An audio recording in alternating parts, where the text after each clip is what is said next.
Hola a todos, bienvenidos a esta nueva cápsula de DIP, Capacitación Reflexiva. DIP es Defensa y Planeación. Y bueno, vamos a comenzar con los métodos de interpretación. Cuando hablamos de métodos de interpretación, no estamos hablando exclusivamente de la materia fiscal. Obviamente, esta cápsula va enfocada para hacer una introducción a este interesante tema y estos problemas prácticos que se presentan en la aplicación de las leyes fiscales. Entonces, fíjense, tenemos dos conceptos distintos: aplicación e interpretación. Y esto derivado porque parte del derecho fiscal en su parte introductoria es revisar las disposiciones que están contenidas en el Código Fiscal de la Federación, concretamente en el artículo 5. Recuerden que ese artículo 5 nos habla de la aplicación estricta, me estoy refiriendo al 5 del Código Fiscal de la Federación. Ahí nos dice que cuando se trata del sujeto, del objeto, de la base, de la tasa y tarifa, se aplicará de manera estricta las disposiciones fiscales. Pero bueno, eso hace importante referirnos entonces a los métodos de interpretación. De manera genérica, esta va a ser la primera cápsula de varias sobre este tema que vamos a ir abordando este tema. Para esto me estoy basando en este pequeño libro, eh, se llama Estudios sobre la interpretación jurídica, es de un autor italiano, Riccardo Guastini. En lo particular, a mí me gusta mucho la parte de cómo resume los métodos de interpretación. Insisto, los métodos de interpretación van a estar enfocados para resolver problemas prácticos en todas las materias del derecho. Aquí lo vamos a ir ajustando y adaptando con diversos ejemplos en materia fiscal. Empecemos por el principio entonces. Este autor nos hace primero dos grandes divisiones, o una gran división más bien, en dos tipos de interpretación. La interpretación literal o declarativa y, segundo, una interpretación correctora. Advierto, o tenemos que advertir, que dependiendo los autores que consultemos, vamos a encontrar diversos métodos de interpretación que quizás son mencionados con otros nombres, bajo otro contexto, pero que al final se pueden agrupar o se pueden reunir en este grupo de acuerdo con este criterio de Ricardo Guastini. Entonces tenemos dos grandes formas de interpretar. La primera,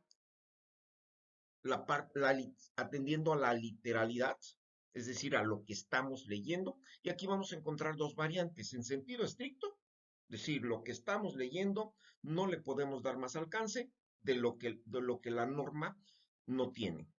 ¿Por qué? Porque es bastante clara.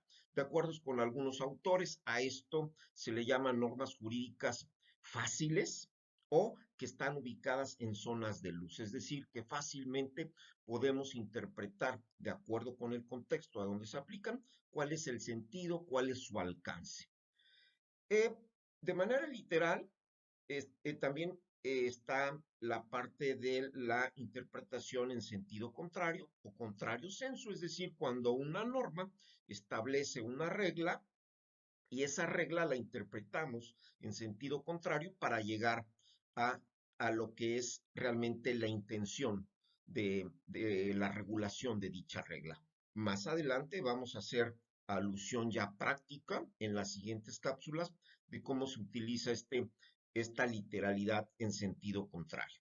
Después vamos a la más importante, creo yo, el segundo gran método de interpretación, que es el método corrector. Aquí este va a ser aplicado cuando estamos frente a normas jurídicas difíciles y normas jurídicas ubicadas en zonas obscuras, en zonas que no son de, de muy fácil aplicación. Aquí vamos a tener varias formas que uno no elimina otro, es decir, en la práctica cuando interpretamos, probablemente sin darnos cuenta estamos utilizando uno o varios métodos. Para mí, el más importante es aquel que abarca todo el sistema, es decir, la revisión de una normatividad desde los principios, desde las reglas, en sus diversas jerarquías, la Constitución, tratados internacionales, leyes propiamente, disposiciones complementarias reglamentarias en materia fiscal, las reglas de miscelánea, los criterios de la autoridad, etcétera, etcétera. Recordar esa forma que tenemos de aprender la jerarquía con la pirámide, ¿no? De Hans Kelsen. Eh, este método sistemático de revisar todo lo que es el sistema, aunque los sistemas son abiertos, obviamente los sistemas jurídicos son abiertos. ¿Por qué? Porque reciben influencia de otros sistemas, por ejemplo, el sistema político. La política en México y en la mayor parte del mundo juega un papel muy importante en la toma de decisiones, sobre todo en la toma de decisiones a nivel judicial, de cómo está resolviendo en este caso la Corte. Bien, en otros autores vamos a encontrar que este sistema se refieren a él como un sistema armónico, ¿no? Un sistema contextual donde las disposiciones tienen que ser congruentes con su contexto y con toda la estructura normativa que compone al sistema. Aquí tenemos dos siguientes variantes, un criterio restrictivo y un criterio extensivo. El criterio restrictivo quizá no lo vamos a encontrar más en materia fiscal y sobre eso vamos a estar abundando en las siguientes cápsulas.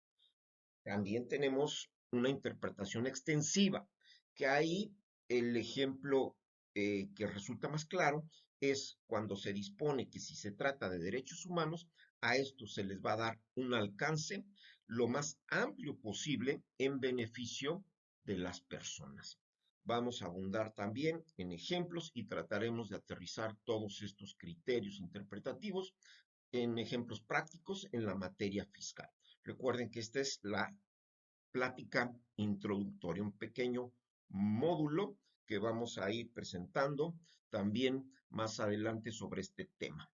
Posteriormente, una interpretación que este autor denomina histórica, y aquí en otros autores quizá vamos a encontrar los métodos teleológicos, es decir, irnos a los orígenes de la norma, la interpretación doctrinal, que va a ser aquella que esté de acuerdo con los pensadores, con los filósofos, con los juristas, los estudiosos del derecho, una interpretación auténtica, a lo mejor que tiene que ver con el espíritu del legislador de hace 20 años cuando nació determinada regla, o de hace 100 años, dependiendo de qué regla estemos interpretando, y un tipo de interpretación evolutiva. ¿Por qué? Porque los conceptos, conforme ha ido avanzando el tiempo, pues van cambiando. No es lo mismo la interpretación constitucional de hace 30 años a la interpretación que se hace ahora a niveles de constitución y de derecho convencional, que ya cambió mucho, sobre todo a partir